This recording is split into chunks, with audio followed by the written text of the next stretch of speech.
Audio Audio Jungle. Audio Jungle.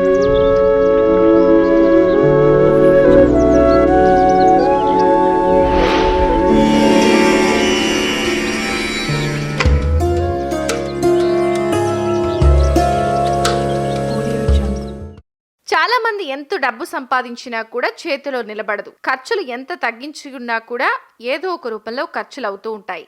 ఆర్థికంగా నష్టపోతూ బాధపడుతూ ఉంటారు. అయితే లైఫ్ లో ఆర్థికంగా బాగా స్థిరపడాలి అన్నా, డబ్బులు బాగా సంపాదించాలి అన్నా మనపై లక్ష్మి అనుగ్రహం ఉండాలి. మరి లక్ష్మీదేవికి ఏ విధంగా పూజ చేయాలి, ఎలాంటి నైవేద్యం సమర్పించాలి తెలుసుకుందాం. లైఫ్ లో బాగా స్థిరపడాలి అని కష్టపడి డబ్బు సంపాదించినప్పటికీ అనుకోని విధంగా ఎక్కువ మొత్తంలో ఖర్చు అవుతూ ఉంటే, వాళ్ళ కష్టానికి తగిన ఫలితం లభించకపోతే లక్ష్మి అనుగ్రహం తప్పకుండా అవసరం. సోమవారం రోజున తలస్నానం చేసి సూర్యోదయం సమయంలో అంటే 6 నుంచి 7 గంటల్లోపు పెరుగు చెక్క కవ్వంతో చిలికిన వెన్నను తీయాలి. పెరుగును చిలకడానికి చెక్క కవ్వాన్ని మాత్రమే ఉపయోగించాలి. అప్పుడే లక్ష్మీదేవి అనుగ్రహం పొందుతాం.